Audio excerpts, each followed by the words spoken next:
Join us on this week's WRRAP podcast, where we take a look at the West Wales teams, Ospreys and Scarlets. Where will they end up at the end of this season? Who have they brought in? Who have they got rid of? And what can we expect going forward? There's obvious Ospreys news to discuss. And there was a women's game last Friday, if you didn't notice that one. Join us for all of that and the usual load of rubbish. There's plenty of that there as well. Let's get going.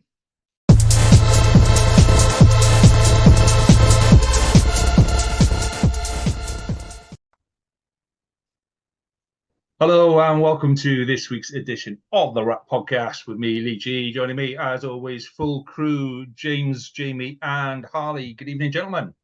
Good evening. Good evening. So we've got all the arguing out the way already. I think that's fair. I think some people listen to us to just so they can hear us argue, but we've got all of that out the way. I haven't. All right, okay, there we go. I've still got plenty more for James.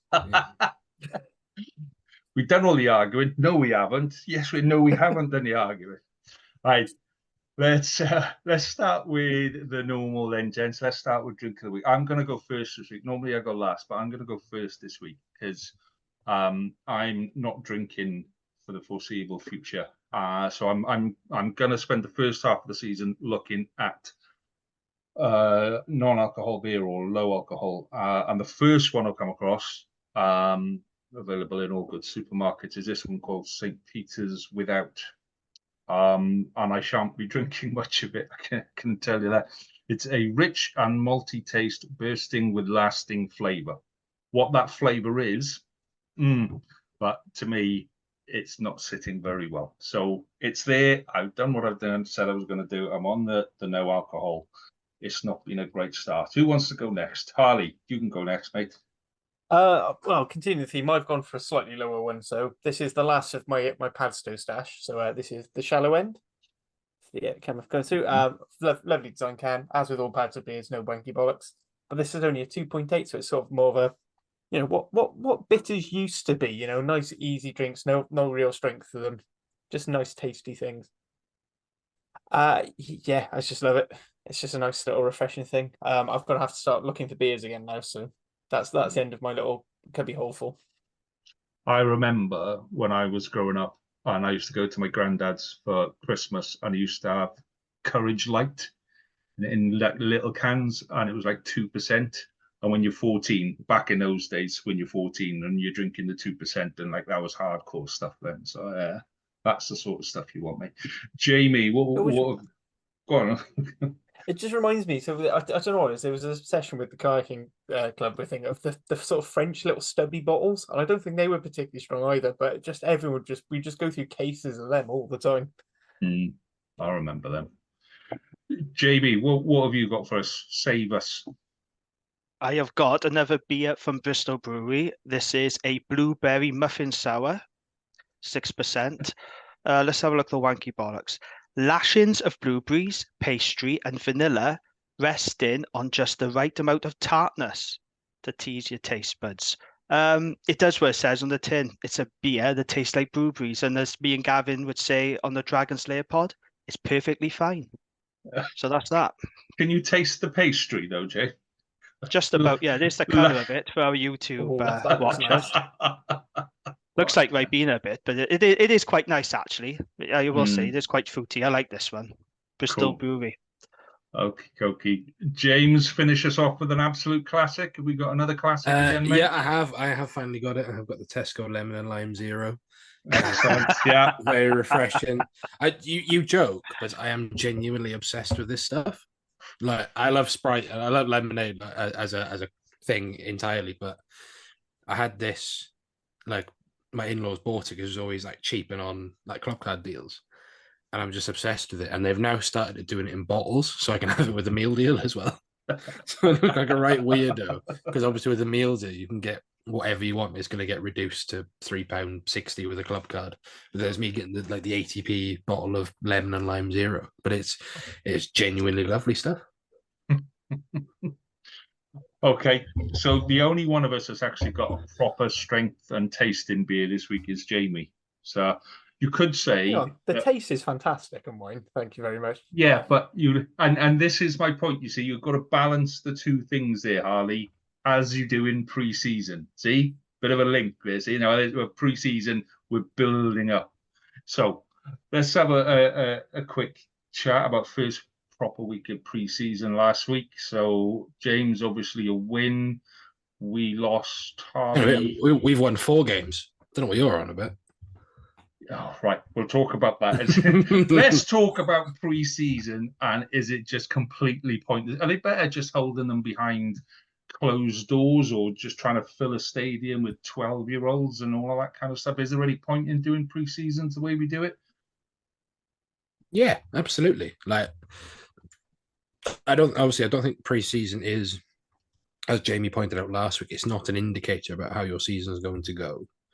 No. But it can give you a good idea of where you're at and what you need to work on.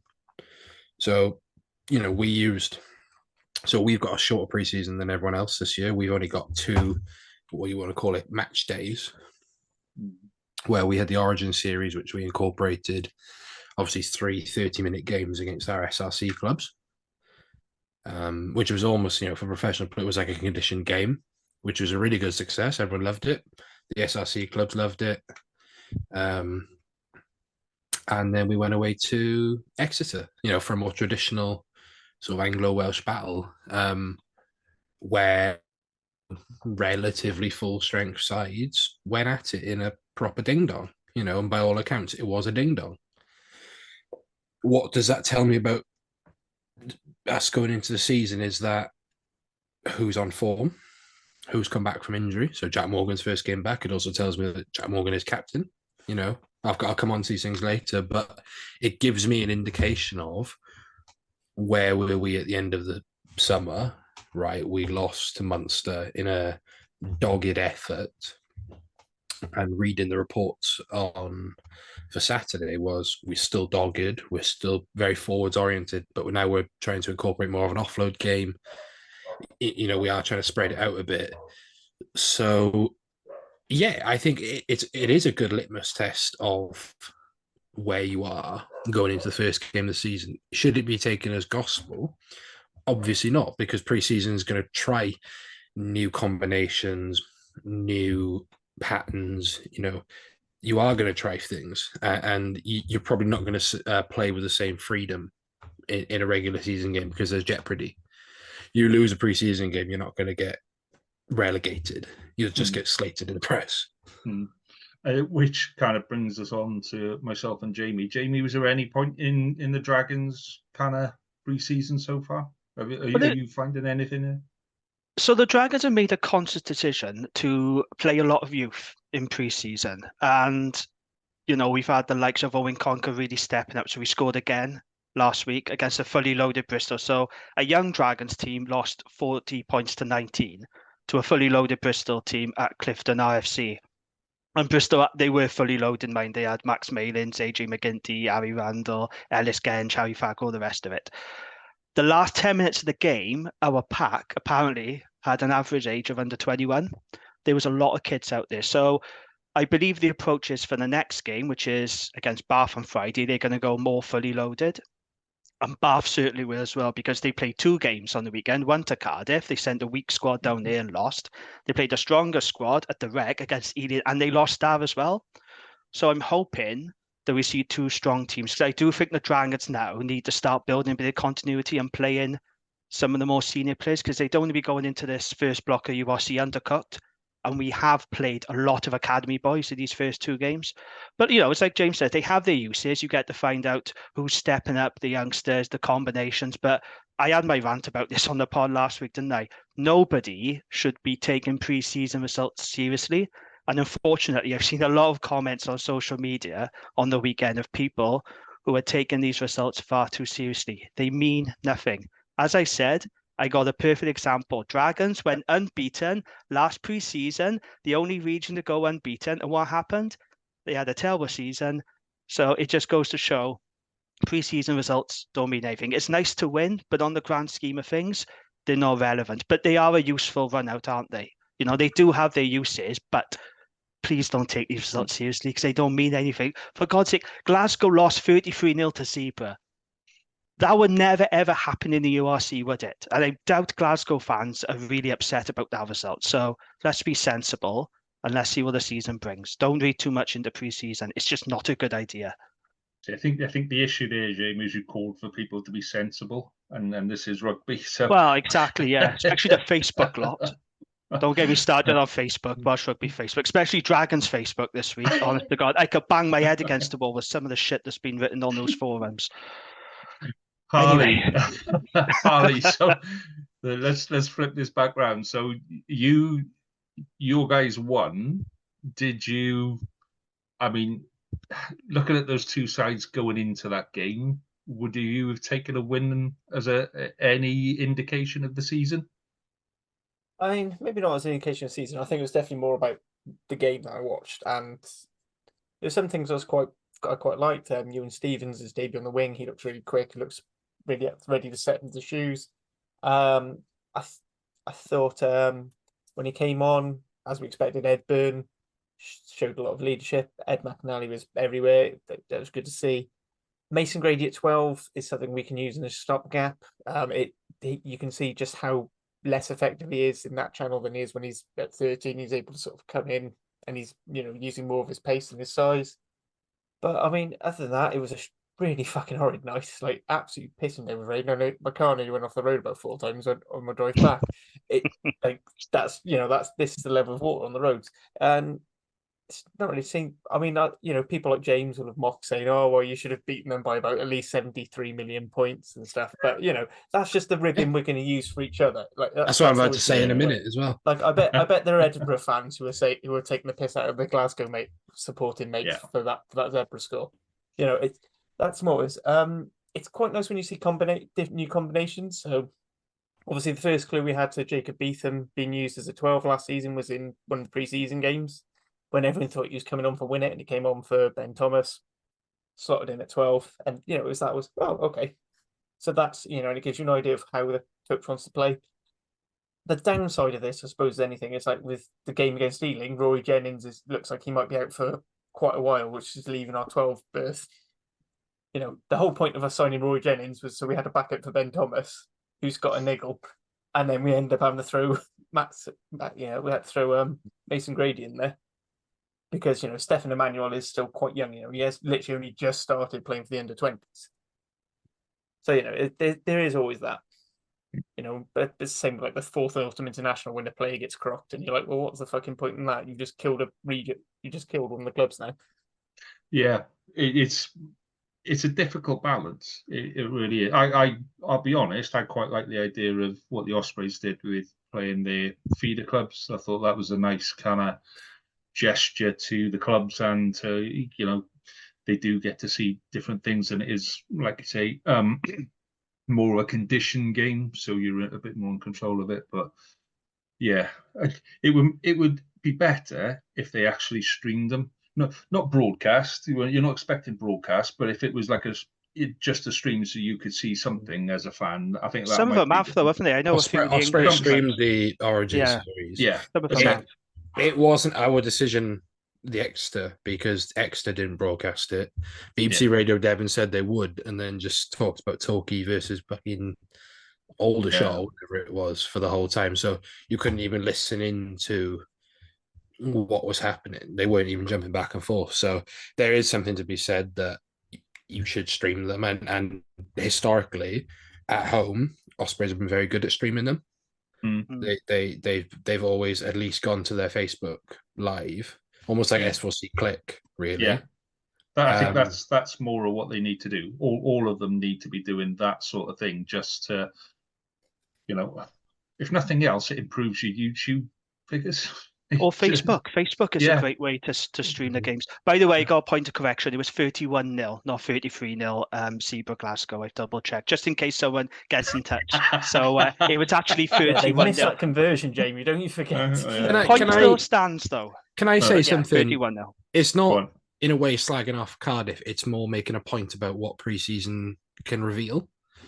Is that yes, it reveals the new stuff and you're exposed to the new stuff, but it actually shows where you still are. So in the Ospreys case, it's that we still got not a lot of depth in our prop department, in that we were playing literally a bloke from Bridgend who's semi-pro, starting against Scott CO on the weekend. But if I take Cardiff, for example, in their 2 pre-season games, was it 6 of their tries they've conceded or something like that have been from driving balls, which we knew were an Achilles heel. Now, that's not to say that Cardiff aren't working on it. They probably actively are, and Cornel Van Seal has probably made it a top priority.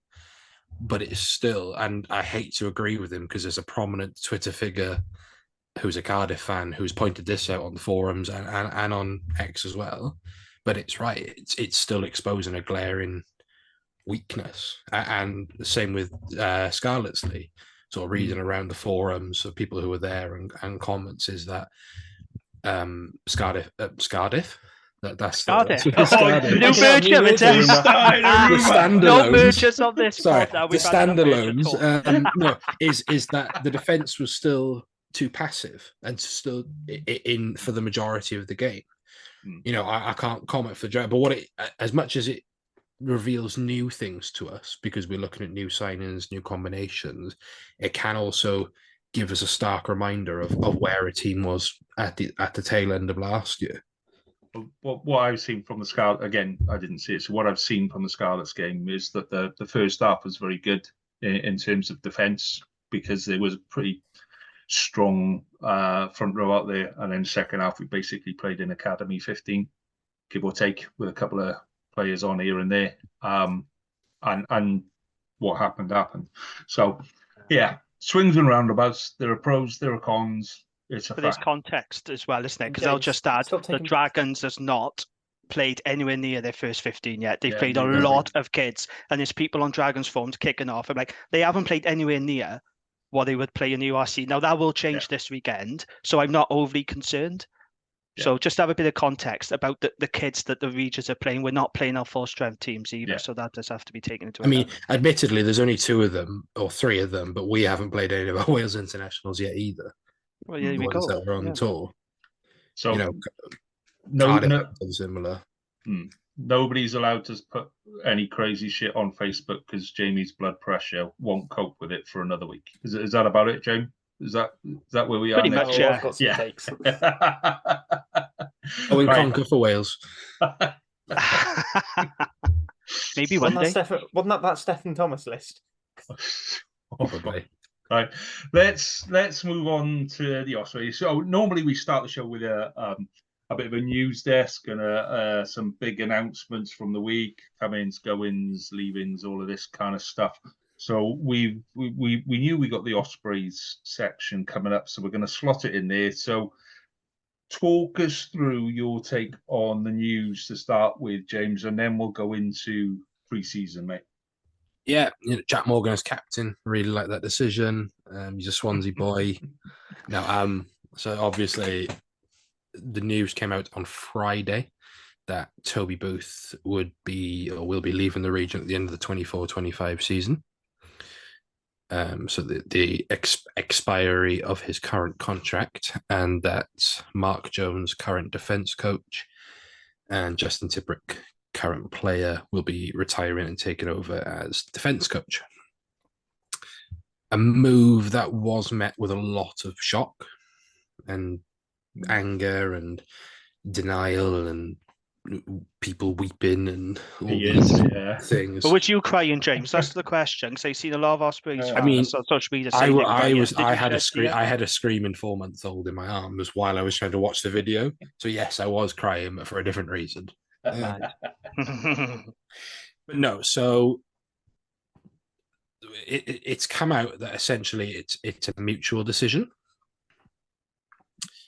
and that no formal offer to Toby Booth was made for a new contract, but discussions were had and were being had before Lance Bradley came in. So for context, Lance Bradley came in the first week of January.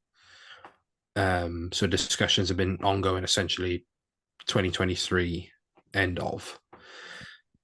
But nothing could come to fruition. There's lots of rumors floating around, which I won't go into because I'm not here to talk about conjecture. So that's where we are. And that's what the future holds. It has come out and they said that if a suitable offer essentially came in to buy Toby Booth out of his contract for this year, they'd look and discuss it. I think people are reading a bit too much into that. It's very rare you get people bought out of contracts in rugby because there's simply not enough money. But that's where we are. I know a lot of people are looking more and more into this, and there's a lot of anger, and it's a very raw situation right now. But that's where we are. I mean, I'm gutted as an Ospreys fan. You know, he came in when we were. I put this on X, but he came in when we were at our lowest ebb. You know, we were losing 44-0 to the Scarlets. We'd won 2 games all season. We'd lost at home to Southern Kings. You know, they were happy days, James. They were happy days. But I'd said if Rock Bottom had a basement, we were the tenants.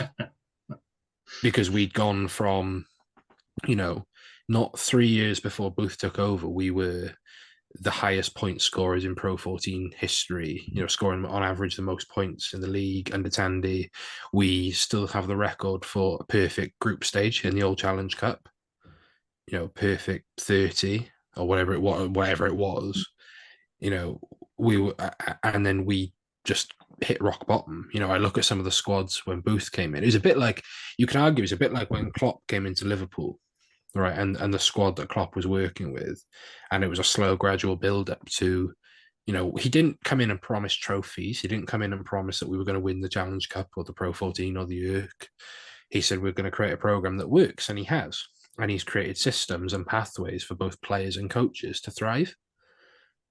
So, do you think I mean, he did speak a lot in that video about he's achieved what he came in to do. Yeah. Do you think that he's gone, that some of that is on him, and he's gone, do you know what, I've done what I said I was going to do. You can't really, given the situation, funding and this, that, and the other, it's difficult to take it higher.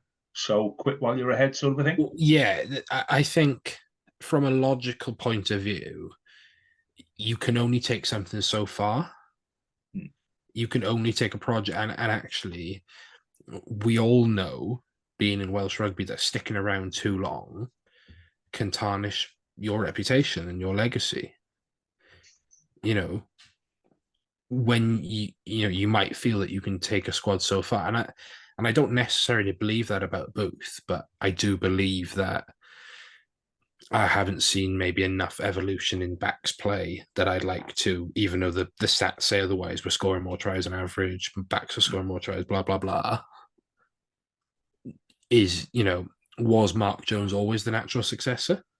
Is another question, because he was brought in and people were quite surprised that he came in a assistant role, in a system role as defence coach, because you could say that over the years, I know he was at struggling Worcester, but he's put the work in to become a head coach.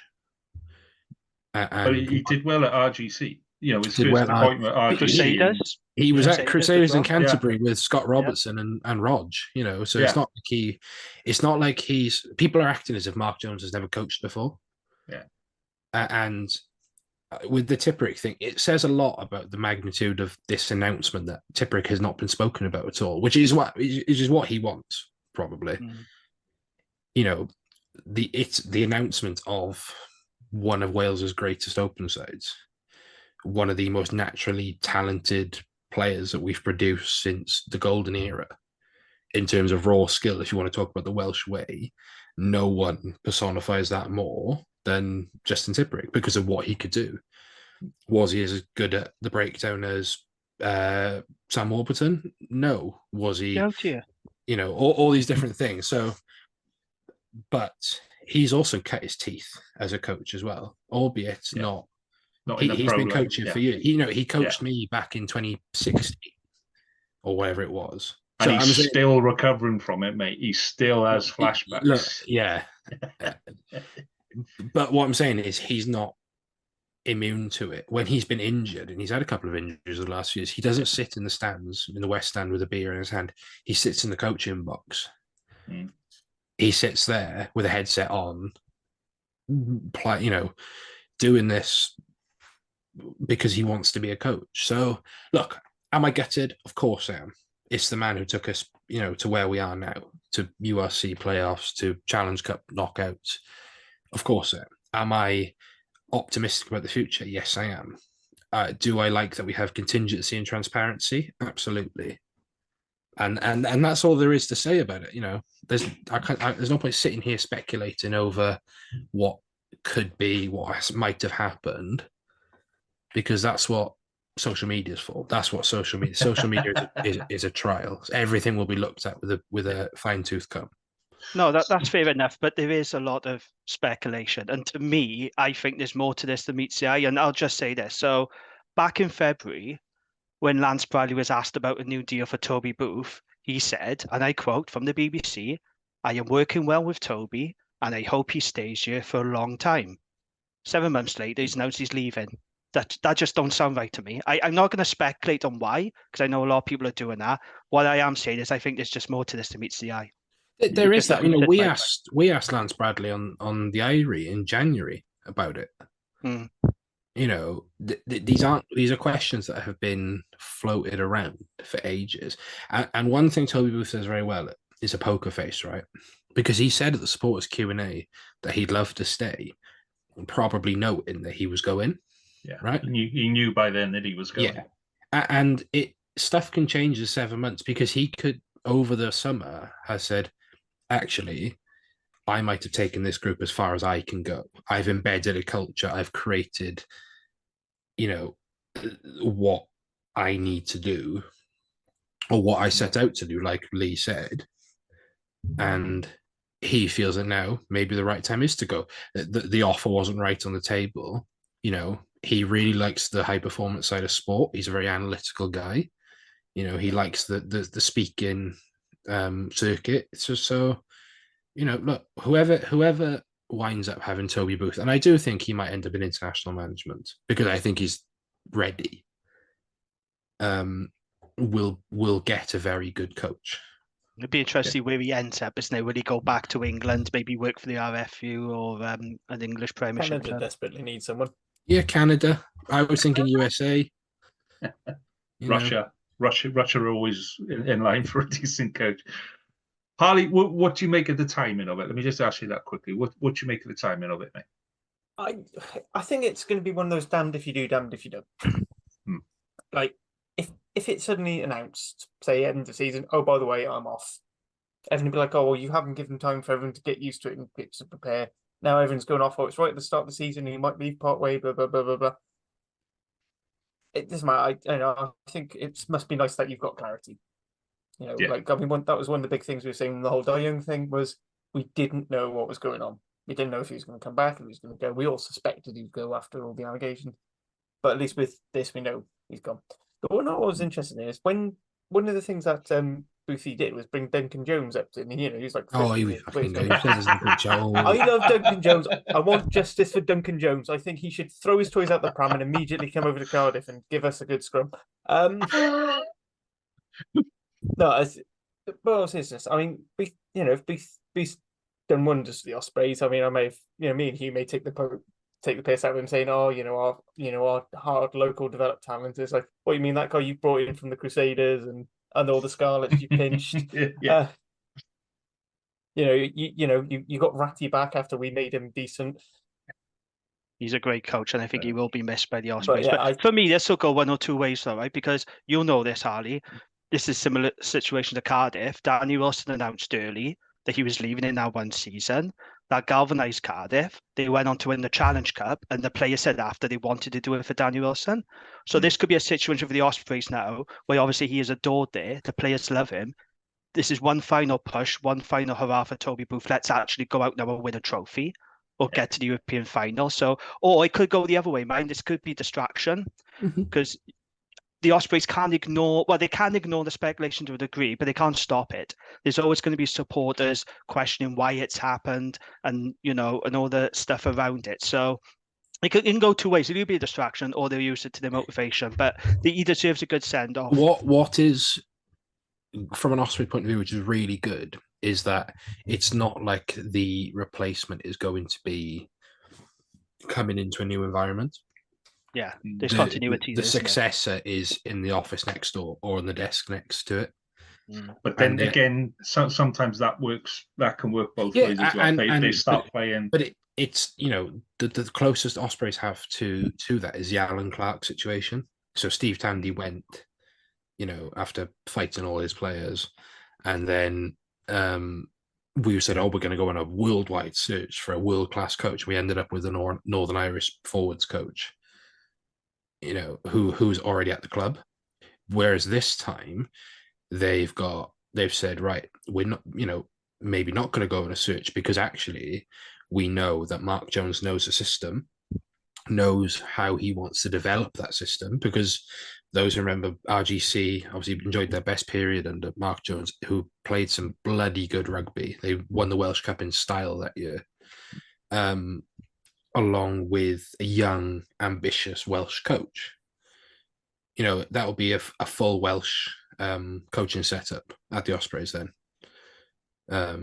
So look, it's not like, what's more comforting to fans is that it's Boise and it's Tips, rather than we're bringing someone else in who's gonna, dig up the system and do something different.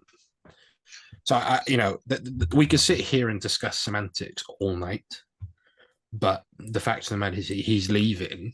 I'm grateful, but I'm also excited for what the future could hold. So we'll move on to Ospreys pre-season now, but I just finish up by saying, listening to what he said in the video, to me it sounds like what you said, James, about elite sport, and I reckon somewhere along, a lot of what he talks about is the psychology, the systems that it takes to get to where it is, rather than rugby. So I think we'll see him pop up in another elite sport somewhere else. Probably He's gonna go to Southampton, because he's always loved Southampton Football Club. So you've listened to a podcast, Clive. Jay, and taken the wrong thing out. Well, let's be No. honest. He is the Ted Lasso of Welsh rugby, isn't he, Toby Booth? All this fight No, I was more- I was more- cringy as hell, but it works for him. It does work for him. And I listened Yeah. to our Ospreys pod, James, when you interviewed Toby Booth, and he said, look, he made a big joke about the find away stuff, but he said it's all very well me saying it, but the players have to believe it. And to be fair, he's right, and the players did believe it. So yeah, it is very Ted Lasso, the stuff he comes out with, but it works, and he is. I was more thinking of Clive Woodward when he went to Southampton. Oh, God. I got Oh, exactly no. what you meant. I'm glad someone got it. Well, I forgot about that, to be honest, but he's still Yeah. Ted Lasso anyway. So Yes. Right, let's talk rugby then, James. Talk about Ospreys. Let's start with the basics. Who's gone? Who's in? What does the squad look like? And what's the feel through the summer? Yeah, so obviously it's big names leaving. George North, Alex Cuthbert. Obviously, I think the biggest one is Nicky Smith. We can't hide the fact, he battered the Scarlets again on Saturday. Oh, sorry, I said that out loud then. That was an internal thing. Academy, boys, Academy. Yeah, carry He on. started, so he took you to the cleaners. But no, so obviously Nicky is the notable departure. In destructive scrummaging force, good in the carry, good leadership, senior Ospreys player, and speaking to not players but people within the club, a man so well respected at the club as well. He loved the Ospreys, and I don't blame him for leaving. A new challenge is something really exciting for a player, and all the power to him. I hope he comes back. We've lost Roger Lewis, exciting scrum half, to Scarlets, local lad, good in the Wales under-20s, former season ticket holder, sang in the Ospreys choir. That's how committed he was with Yestin. So yeah, not so much a clean out, but very much a wage bill sort of let up, had some significant weight taken off it. In terms of bringing people in, we've gone, quite simple. So Steph Thomas from Scarlets, obviously cousin of Gareth, has come in. Obviously, been identified by Duncan Jones that someone he can work with. Looked fine in pre-season. We've brought in William Greatbanks, a 21-year-old French and Welsh qualified but English born second row, who played Pro D2 last year. Big, athletic. He is currently carrying a knock, but big, athletic. Brought in Kieran Hardy to sort of give us a bit of experience at scrum half, because currently we're only sort of with Ruben as our most experienced one. Am I missing any more? Oh yeah, Daniel Kasende from the Cheetahs. So adds height to the wing. So he's 6'3", bit of power, loves fighting Scarlets players. So it ticks all my boxes, to be honest. And then some other ones under the radar. A player called Connor Moyes. We talked about this on the pod last week, but he's come from Nottingham Uni for Buck Super Rugby. Again, 6'3", 95 kilograms. Plays outside centre as well. Really good defensively, great on the kick chase. Really nice running style. So it's more building upon a really balanced and settled squad. I wasn't expecting big Hollywood signings, to be honest. I was more focused on keeping what we've got. So we've retained basically everyone we wanted to, bar Nicky. So we go into the season with quite a settled squad, albeit we lack depth at tight end. So I fully expect a Cheetahs tight end to come in at some point. We are getting Ivadi Boshoff back as centre on loan. That's widely known. So yeah, go on. Combia. What? Oh yeah, Combia. I'm understanding that's a short-term deal to cover Kieran Giles' injury. Is Keelan it? Giles is out until October at the minimum from the knock he picked up in Wales. So Combia has been brought in. I expect that deal to be made permanent if he carries his pre-season form into the ERC. He's only 25, Combia. I thought he was older. The fact that he's 25 and scoring, he's got a ridiculous strike rate in the ERC. So I fully expect that deal to be made permanent. He's one that every Scarlets fan, bar one I've spoken to, has said, why the fuck did we let him go? And that's not to say Scarlets haven't got good wingers. They've got some great wingers, but the form that guy can show, with all due respect to Tom Rogers, who I don't particularly rate, there's only one person I was keeping in that scenario, and it's not Tom Rogers. So yeah, Combi is a short-term deal. There is rumours we're bringing in Lucas Sataro as well.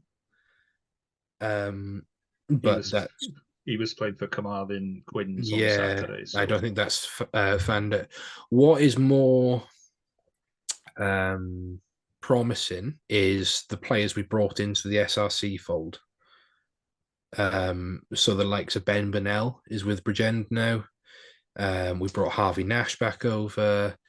You've got Luca Giannini at Swansea, who had a stormer against Ospreys in the SRC Origin game. So these wider young players who can potentially slot into a system. There's some good ones they brought in from the university system. So from a squad and a wider squad point of view, really, really good. Some really good youngsters coming through. Have no complaints really, apart from the lack of depth at tight end. So, Harley, what have you made of the Ospreys so far? What are you expecting from them so far? I just wanted to jump on James's point with the SRC, because they've like the likes of Bridgend and Aberystwyth picked up a lot of ex-Cardiff academy and players who've been playing at Pontypridd and Merthyr. I'm quite glad, because they're very tiny players. So I'm glad they're getting a second chance at second crack at the pro rugby. As for Ospreys in general, again, as James said, probably not the unbelievable depth they had last season. All right, maybe they can only put out 1.5 international quality packs, but they're still really good side. I mean, I'm still not seeing how that ball gets past Keith at 12. Oh, that's the other one. So I don't think it matters. Phil, Cocker and Singer. Oh yeah, and Well, they've got for Joe. and basically if they decide they don't want Keith crashing up, they've got Phil Cotton Singer to crash it up now. So yeah, I mean I don't think it matters what wingers they have. They've just got to be good kick chasers because that's all they're going to do. But it works for them, so I wouldn't criticize it. As I said on the pod halfway through last season, I'd rather have a boring team who win every week than a exciting team who never win. Which is an interesting debate for a week when there's less happening. But it's not a debate. It's pro sport. You want to win. I'm sorry. Yeah. I'd argue that when Scarlets won with Pivac, we were winning and it was exciting. So yeah, brilliant. But when you're not winning and you're throwing the ball around, when you're playing a £10 million budget, like a mini Leinster, but you that's can't what do I'm it saying. now. We're all dragons now. What I'm saying is it can be done. So, Jamie, what are you hoping for from the Ospreys this year, or expecting from the Ospreys this year? Well, I'm still expecting them to be the best Welsh team. The thing about the Ospreys, they got the advantage the other Welsh teams don't have, is their pack. They have got a strong pack, and I still expect them to have a very strong pack. Now, yes, they have lost Nicky Smith. We all love Nicky Smith on this pod, don't we? But they have brought in Steph Thomas from Scarlets, not to be confused with the Wales Online journalist, of course. Now, he never really kicked on at the Scarlets lead, did he? Let's be honest, Steph Thomas. But I got a feeling he's going to come good at the Ospreys. There is definitely something about him. And, of course, they have got Gareth Thomas as well, who we know is a good scrummager. And if you look at last season, they had a lot of injuries to guys like Hugh Sutton, Adam Beard, etc. If they have better luck with injuries, they'll still have a very strong pack. And that's what gives them the advantage over the other Welsh teams. They can go toe-to-toe with the big packs of South Africa and the Irish teams. Unfortunately, the rest of us, we can't do that, but Ospreys can. I do think they need to sharpen up their attack. That's the one criticism I've always had of the Ospreys, is that I watch them at times, I think they're blunt in attack. They do lack a bit of creativity, but I'm looking forward to seeing Ryan Combia, because I think he'll have a point to prove after being released from the Scarlets. I can understand why the Scarlets released him, because they have to cost cut, don't they? All of our teams have had to release players we might not want to release. I think it's a mistake, mate. Don't get me wrong. Maybe they could have looked at releasing someone else. But, I think Ryan Combia's got a point to prove. I think it'd be good. Cockney Singh, I'm looking forward to seeing. So I do expect Ospreys to be the best Welsh team. I know we're going to do predictions on the next week, so I won't go too much into it. Do I see them going into the top 8, though? I'm not so sure at the moment. I do expect them to be the best Welsh team. What are you laughing at? The way you say, well, I'm not going to do predictions, but they're not going to make. No, I haven't told you where they were going to finish. I didn't tell you where they were going to finish. I'm just saying at the moment, I'm not quite sure. Because let's be honest, as good as Ospreys were last season, they had to rely on other results to get into the top 8, didn't they? They had a little bit of luck. I don't know now if they're going to sneak into that top 8. You make your own luck as well. I know that, but still, you had to rely on other results. Yeah, no, absolutely. And, it swings and roundabouts, actually, because you look at, to take a leaf out of Cardiff's book on what could have been, you look at narrow losses, right? And actually, or you look at bonus points, and coming into the season, that looks more comfortable than it initially was. So you pick up a bonus point against Munster if Cuthbert doesn't pull his hamstring.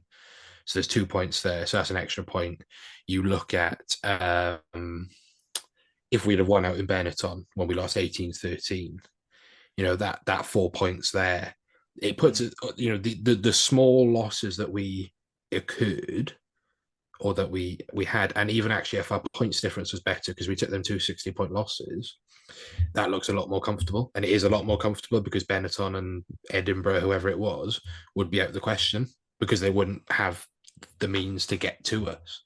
So I get what you're saying in terms of we did rely on other teams' results, but equally we still went out, beat the Stormers away. We still took teams to the sword and made our own luck there. I think that's, you could say that for all four of us, where they were games that were too close to call, and you take one game where you're 3 points behind, and you're attacking in the 22, kick gets charged, crossfield kick gets charged down, and somebody legs it up the pitch, and all of a sudden you've lost by 10 points.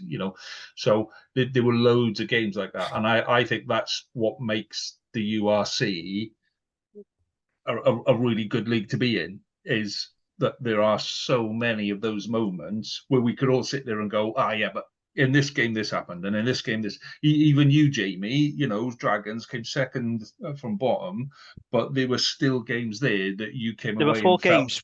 We can all do if buts and maybes. We should Exactly, have beaten Connor. We should have beaten Edinburgh. We should have beaten Cardiff. We can all play this game, can't we? It's difficult, but James is right. You do make your own luck as well. I think my closing remarks in terms of I've gone into another window.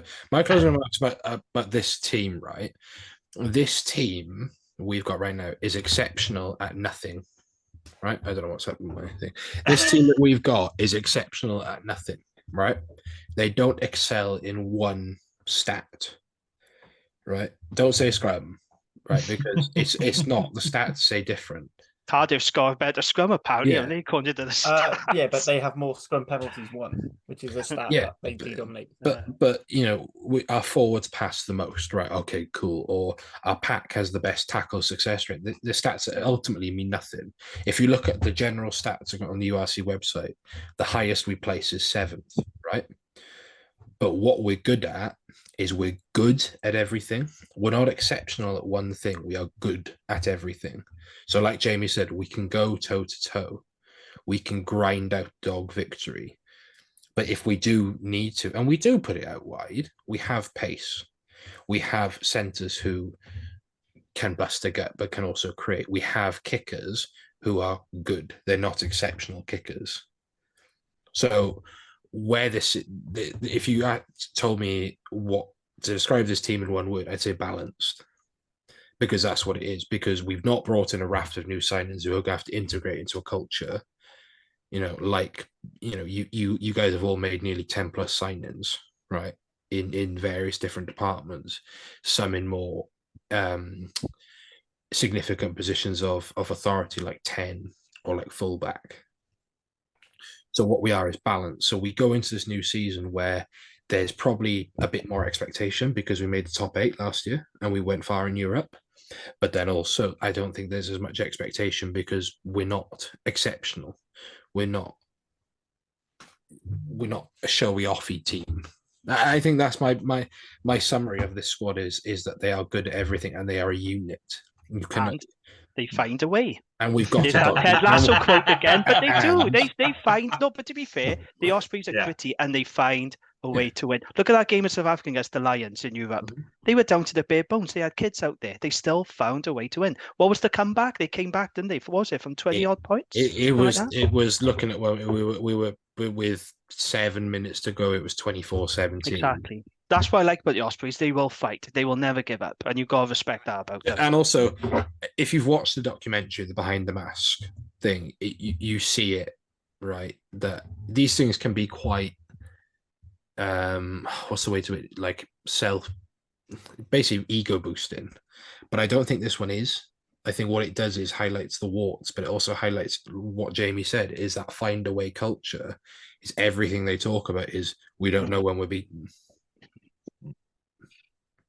Right, let's before we move on to the Scarlets then, so if you're liking what you're hearing, then do give us a subscribe on YouTube because it does make a massive difference. And if you want to hear more of what we're doing, then by all means subscribe to our WhatsApp group. Our link to that will be on our socials. And there's plenty more where this is coming from. So when you're hearing the boys, if you're new to the pod, then you're hearing the boys talking about the Eyrie and Cardiff Central and Dragon's Lair and things like that, then have a look on our socials as well, because there's a whole family of podcasts for you to enjoy.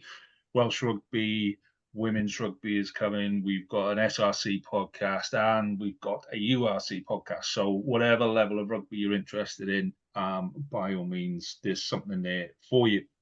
So let's move on to Scarlets.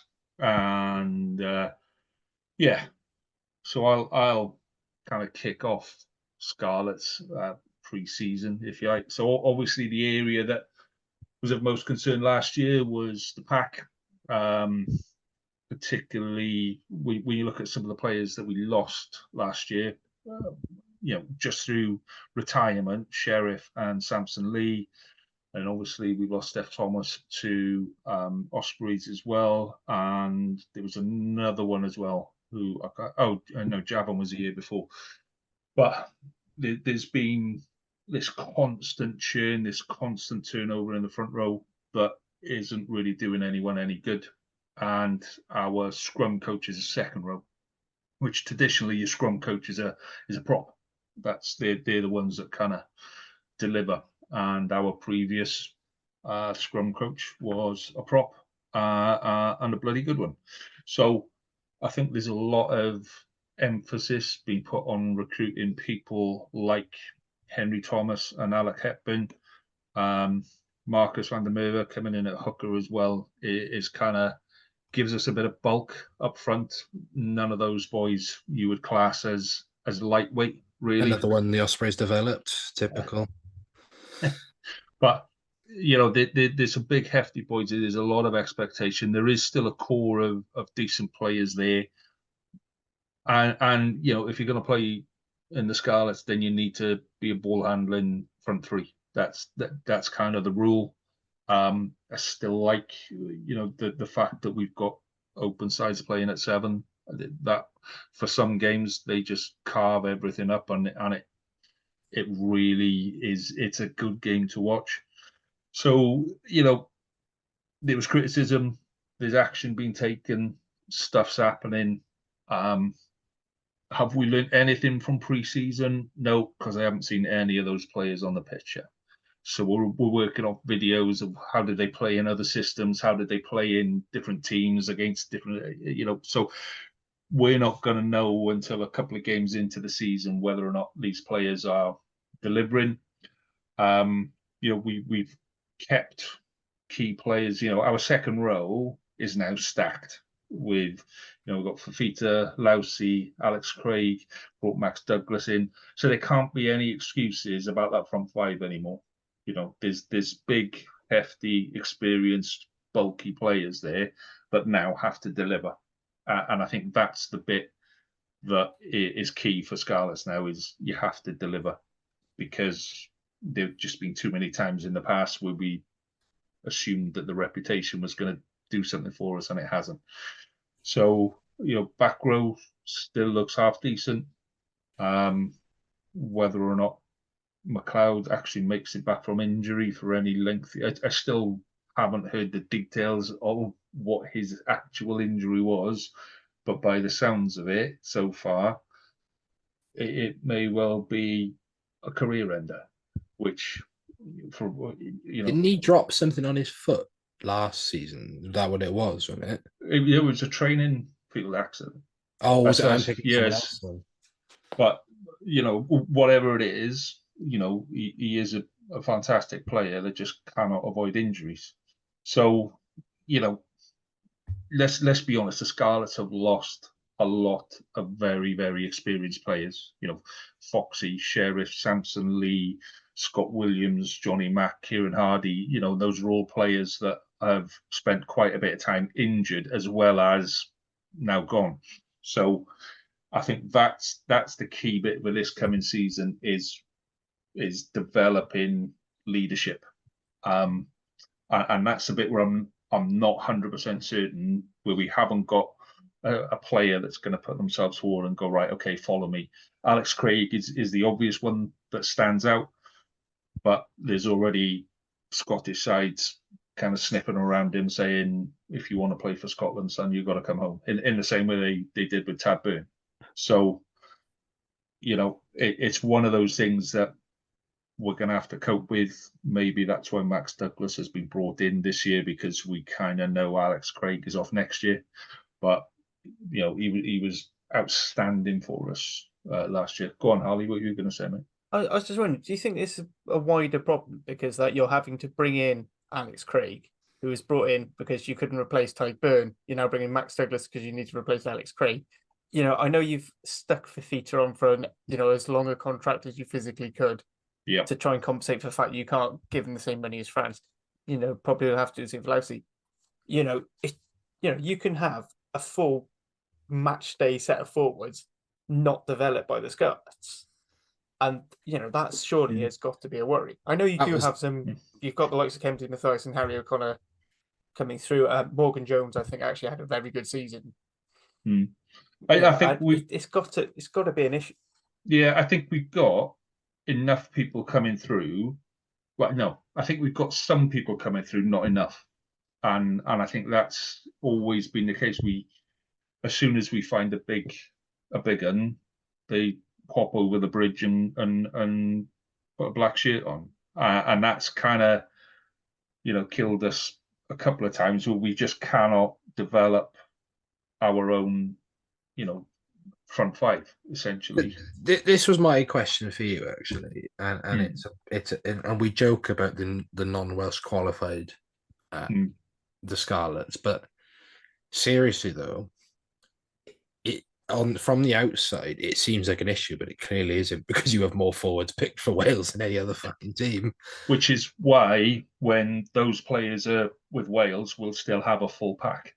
We'll still have that's great, right? But you put this to our group chat the other day, is the consistency of having a full non-Welsh or a majority non-Welsh qualified pack, which you cannot escape the fact that it is harming the development of these young players. And yes, there's the argument that it benefits them because they've got these different players coming in, but are you in a vicious circle of, well, that is literally what Harley said, was we're replacing all these NWQ second rows because the only one we've really developed over the last few years is Morgan Jones, because Jack Price hasn't kicked on. There was a lot of talk about Jack Price. He hasn't really kicked on. Morgan Jones is the only Welsh second row to come out of the Scarlets with any credit, really. And yeah, I think it's that two-sided coin of if you go. I think if the squads were bigger, then it works both ways. If we've got another 5 or 6 players in that squad, then having those non-Welsh qualified players coming in and developing local players works. I think it's the balance of the squad, and I totally get why we've gone. Do you know what? As soon as we start losing players to Wales squad, at least half of them are going to come back injured. That's the way we seem to work nowadays. So we'd be stupid not to get players that are going to be there. If you go way back into the dark distance, when we won the title. Oh, did you? You haven't mentioned it twice on this pod already. I know. But the part of the reason we did that is because we had 3 players in the Welsh squad. Yeah. And the bulk of our pack was non-Welsh qualified. So they just kept playing. We picked up full points when everyone else was away on Wales duty.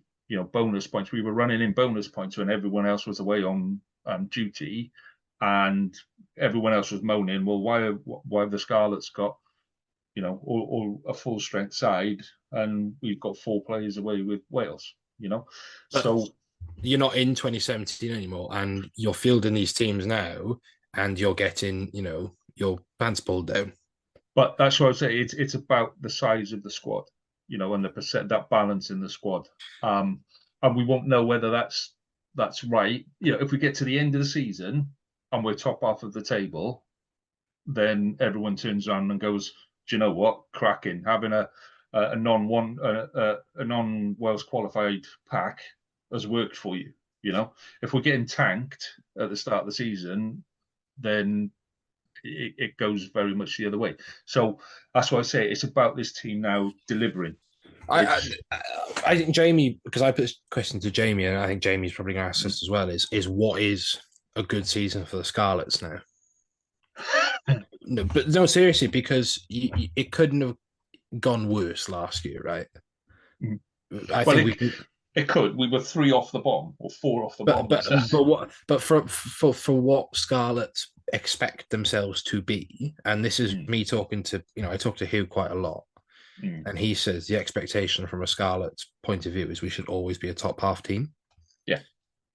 Yeah, So- it is. And So and you obviously you've got your 2 guaranteed wins over Cardiff, but you can't escape the fact that you lost to Black Lion, things like this. But what does a good Scarlet season next year look like?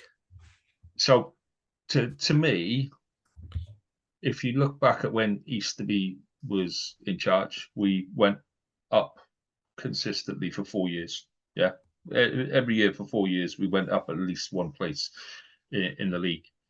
I think this year we probably need to be more ambitious. I don't think we'll take the tankings that we took last year. If we do, then I can't see that coaching team remaining in place. I genuinely can't. I think it's been given enough opportunity now, and I've been a big supporter of maintaining continuity in the coaching team, and let's get that coaching team right, and let's bring players through. All the sounds that are coming out of the Scarlets are moving in the right direction. All the sounds that you look at how many academy players are getting their asses spanked against Leinster, then yeah, we are bringing players through, but we kind of need to do that in a more progressive way. But we've sung this hymn sheet before with the Scarlets. We've said and welcome to church. We're singing it again. But you still haven't answered my question. What does a good season for the Scarlets look like this year? As long as it's not as bad as last year, it really is as simple as that. There were loads of games last year where there were little elements of positivity that we just couldn't string together for 80 minutes. And we started stringing it together for 60, 70, 80 minutes, and everything came too late. And this is kind of the frustration with the pre-season game. The last 3 seasons, it's taken us 4 or 5 games to get into the season. And we're kind of sitting there, we're going, well, let's use 3 pre-season games and get the shit games out of the way then. Let's get the full side on the park for those 3 games before, and then maybe only take 1 or 2 games to get up to speed. It took you 17 games to get into gear last year, so I don't know what the excuse was there. That's how you look at games against Ulster, Munster. At 70 minutes we were in it, and then we finish up 30 points off the league. The Boxing Day game against yourselves, we're 5 points behind, attacking the 22, drop pass up the other end of the pitch, try, and we're losing by 10 points. So there's bits like that. That's in the same way that you're saying, there were elements where we could, if we'd have done this, if we'd have done that. There were games where it was, quite close. I think the difference is for us, we didn't play that 80 minutes often enough to say, right, okay, that was a good game and we learned this. What we needed to learn last season was to play for 80 minutes. And I think by the end of the season, we were getting there. By the end of the season, it was feeling like we were starting to develop. Just that we don't take that step back down. But we finished the season before on a high. We had a really good run into the end of the season. Took us forever to get going again last season. If we do that again this year, I can't see the coaching team staying. So what's a good season? One above where we were last year, genuinely. But I think if we're either going to kick on and go a lot higher, or it's all going to fall to shit by Christmas and it'll be right. Okay, let's start again. So you should be stronger up front, shouldn't you? Because to be fair to the Scarlets, the front 5 was the Achilles heel, and they have addressed that. And I actually think they've made a couple of really good signings. Like, I don't know much about Archie Holtz or Max Douglas. I think they're gambles because we don't know a lot about them. But Marcus van der Merwe is a very good signing. Don't forget, this is a guy, mind, that was close to being called up by the Springboks. Yeah. So I think that's going to be really good signing. Henry Thomas, player.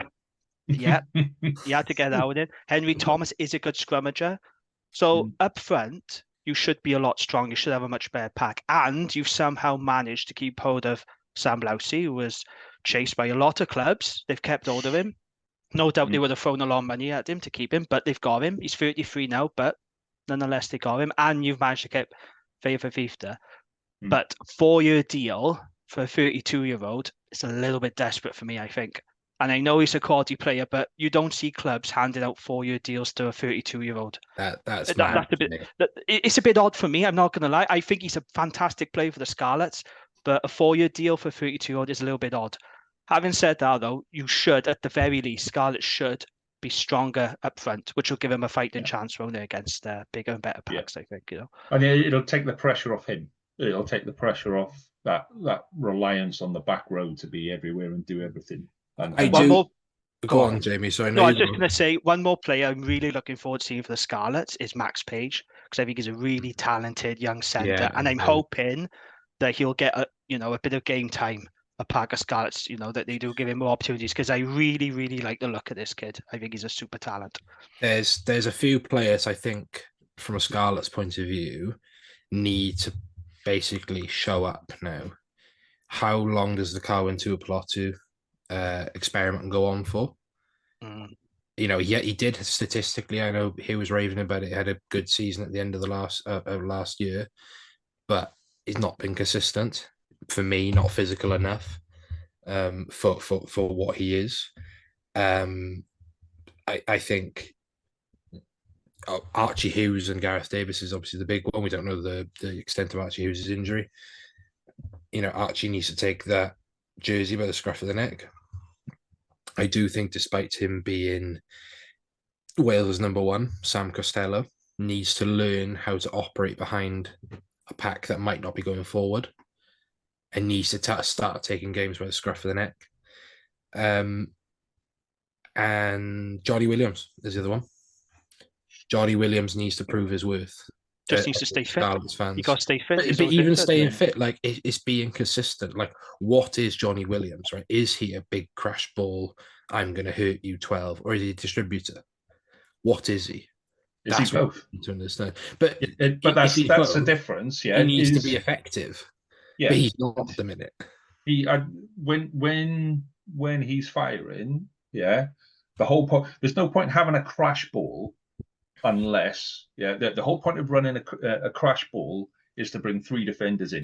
Okay, so you take that like one space where one man usually is, and you go, I'm coming straight at you, bang, bang, bang. And then you bring 3 defenders in, and you've got a guy with enough intelligence to go, there's the defenders, bang, out, the ball goes out. Yeah. And that's the whole point of running a crash ball.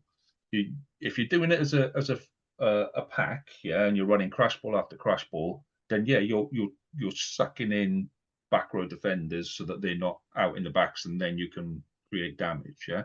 So you have to be able to play both games.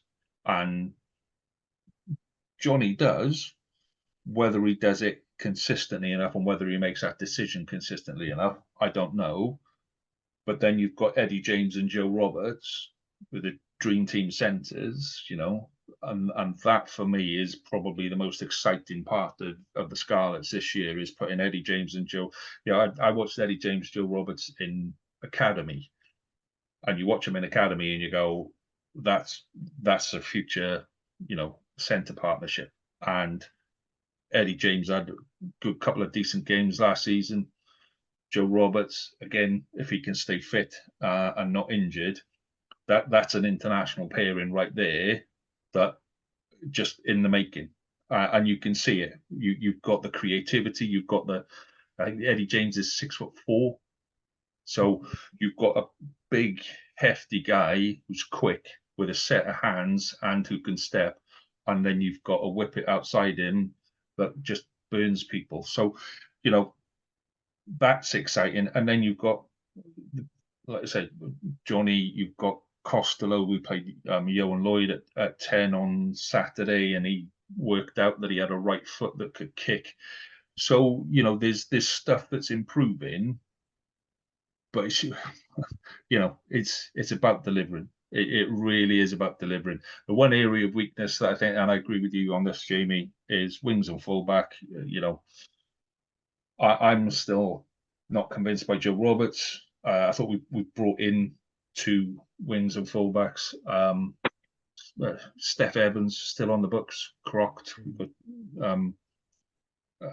So it just our back three just doesn't work the way it should do at the minute, and that's the one area that I think will suffer this year is back three. But it won't matter because they won't see the ball because we'll have a big back of forwards going forward. So essentially, you're saying you're going to turn into the Ospreys. our new away kit is black, and we changed the dragon and put a pair of sunglasses on him. But no, we've got to balance that game. We've got to balance that game, and it's all well and good playing the fancy, exciting stuff. That's what we turn up for. That's what we cheer for. But we do need to have a little bit of reality every now and again and just hoof the fucking thing 60 meters up the pitch and start up there. So, it's about delivering. This season, they've got to deliver all round, everybody, every day, every game, every training. It's about delivering. And that's kind of me done on the Scarlets, to be honest. Let's slag the Scarlets off some more. So the one bit that I will say off field, yeah. So Lee Jones is an interesting one. Can't wait to see what's happening with him and how he fits in. There are questions around where he sits in the team and what that structure is. We've asked the Scarlets that, so hopefully we'll get the full description of who does what and who's got what responsibilities. But I will say that the one bit that has changed so far this year is the social media team has started getting this act together. And no, I'm gonna have what I'd say is the guys that they have got there is when they're seeing idiots on the social media, they're booting them. And what was happening last year is you were having these idiots making stupid statements and all that, and then you'd have this piling, and it wasn't helping anyone. So it's good that social team now are going, actually, you're a dickhead. Get rid of that comment. Get rid of that comment. And it's going to bring criticism, but I'd much prefer them to do that and rather than allow the dickheads to take over. And on that note, I'm definitely done now. I'm definitely done with the Scarlets. Spoken far too long. Right. Anybody else want to chirp in on Scarlets and anybody else other than James want to chip? Right, okay. It's not an open invitation. Yeah, what are you going to do at 13 when Joe Roberts is injured? Because Joe Nicholas can sort of fill in there, but it's nowhere near the same pace. And when you have Johnny Williams there, you just end up with 2 12s trying to occupy the same space. And I know Hugh was adamant that they were getting better towards the end of the season, but I didn't see it. You basically just had 2 crashball 12s, and neither of them was. They either were both trying to be distributors, they were both being trying to crashball, and they just didn't seem to click what was going on. So I think you need to sort of. Well, Jamie mentioned Max Page there. I've watched Max Page since he was 10 years old, and so I've seen him make a lot of mistakes that probably you haven't seen yet. But he's bulked, and if he learns how to pass, and then he learns when to pass, he's hard. He's very similar to your 12, Keith. He's short, he's stocky, he's hard to get hold of, he's quick. So he may well be the answer at 13. I prefer him at full. I'll be honest, I prefer Max at fullback when he comes into the line, particularly off a second phase ball, second or third phase ball. Him coming into the line, then he's got a bit more space, and his inability to pass kind of doesn't matter at that point because he is quick. But it's whether or not the Scarlets have eroded some of his natural ability to spot a gap and go for it, and kind of replaced it with an ability to pass, and it's whether they've got that balance right. But he's the answer at 13 after Johan Nicholas. I'd still put Johan Nicholas there ahead of him for this season, and bring Max on with 20 minutes to go, half an hour to go, 40 minutes to go as it goes through the season. He isn't at that level yet, but he's getting there, and if he gets the opportunity, he'll get there. Any other questions, gents? Or are we done? I mean, none that I'm allowed to ask. If I do, I'll just get shouted at on that weird forum. Good. You don't have to go on there, you know. Like, Yeah. that I is just do. abuse you I do bring upon yourself. because it makes me feel better about my life. When I talk to most Scarlet supporters go, "Yeah, I don't go on there. It's a cesspit." I don't get That and the Gwlad forum make up Oh the gosh, comedy of my day because Glad, bloody hell. it makes me feel better about my life. Right, let's briefly move on then. So, Harley, there was a Wales women game last Friday. Friday Yeah, or Saturday? so it was running about in parallel with the Cardiff game, so I didn't watch it till Saturday. Talking with the folks on the women's chat, and I think we all very unanimously think something is deeply. Like, I mean, you could think this was the men's chat, but something is deeply fucking wrong in that camp because they are just going backwards. The one area of strength they had forward Dodmans, Scotland absolutely smashed through us. Final score was 40-14 to Scotland up at the Hive. Both fairly strong teams. And Scotland could have scored a lot more. They were held up 3 times by Wales, which is a good sign of, good last minute defence. The girls are playing for each other. And then there was one disallowed because Rachel Malcolm, in a very un-Rachel Malcolm thing, got in front of the ball, which I think was probably more just a bit of skullduggery and didn't get away with it. It just it's awful. The kicking game is awful. Like the kicks don't have much distance. There's no chase. There was a bit more pace in the back line with Hannah Jones not playing due to not being in camp because she was on honeymoon. Loads of rumours in camp about the likes of Alex Callender and Georgia Evans not being selected, and there's contract issues up in the air. It just looks terrible, and it's a terrible look on the WRU as well, because the first post that the WRU put on Twitter was the team sheet. There was no build-up. I know it's an away game, but still, like, can you imagine a Wales warm-up international that wasn't hyped up? Like, they were throwing that stuff down our throats the minute the Six Nations ended last year. Yeah. And it's frankly atrocious.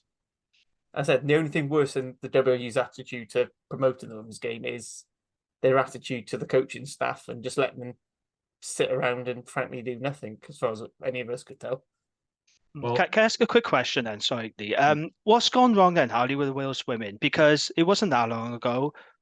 Welsh women's rugby was on the up, wasn't there? We had a positive Six Nations. There was a feel-good factor. But it seems to me lately, I don't follow the women's game as close as you do, that we have really regressed.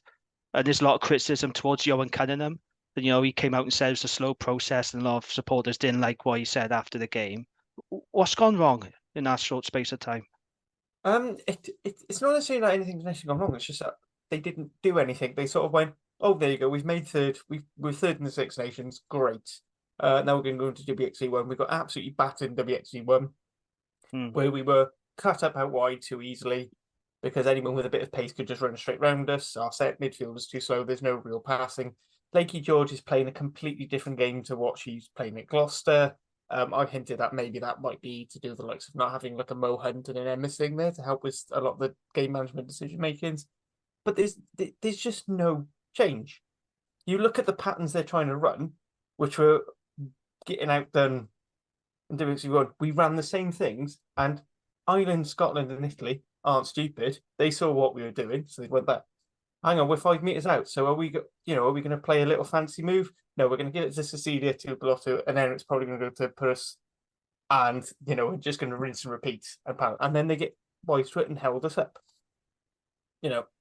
As the other women's teams have become more professional, they start having the conditioning, which means they can hold up against our pack. So now we're losing our one asset, but we're not developing elsewhere.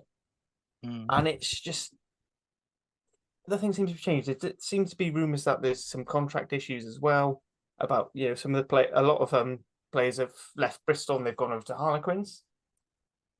Women, and now there seems to be a bit of an issue because the WRU want them to basically be based in Wales all the time, so they don't want them to be too far away. Quins, weirdly, want their players there training. Who'd have knew a club team would want their players? I know, news, right? You'd never hear of that, would you? So it's it all seems toxic. And I said, it just feels like there's no new ideas coming into the camp. Mm. So I think I said this during the Six Nations. I think something needs to change in the coaching setup, even if it is just a new assistant coach, to try a new a backline defense, to try a new attacking structure. Wonder if there's a coach coming into the market very soon. A coach who's Yeah. going to make the culture less rotten, you say, and who A can help coach who can teams find a way. to win. That's what they need. Young. Find a way. No, So- Dai Young is very happy as head of Cavok. So who's to give enjoyed you some success so far. to give you an idea of what the women's rugby WhatsApp group was like on Friday. So we recorded the URC pod on Friday, so I put my phone down and didn't pick it up for quite some time. And you get your notification about how many messages you have. There were 138 messages in the women's rugby pod on Friday night. So yeah, there's a bit of work to do on that one. Let's leave it there. Right, gents, thank you very much for your time and company this week. We are 2 weeks away from URC kickoff. So next week is our favorite week of the year, where we get to imagine that anything is possible and anyone can beat anyone, and we get to do our predictions about who ends up where in the table. And trust me, all hell will break loose and there will be arguments. So if you are one of those people that I said at the start that enjoys a good argument, next week is your pod. Next week is the pod for you, because all hell will break loose, especially when James sees that I've put Ospreys in 10th. On that note, ladies and gentlemen. Well, you want, mate. On that note, gents, thank you very much for your time. It's been a pleasure. Enjoy your rugby. I'll see you next week. All the best. Have a Take good care one. to that.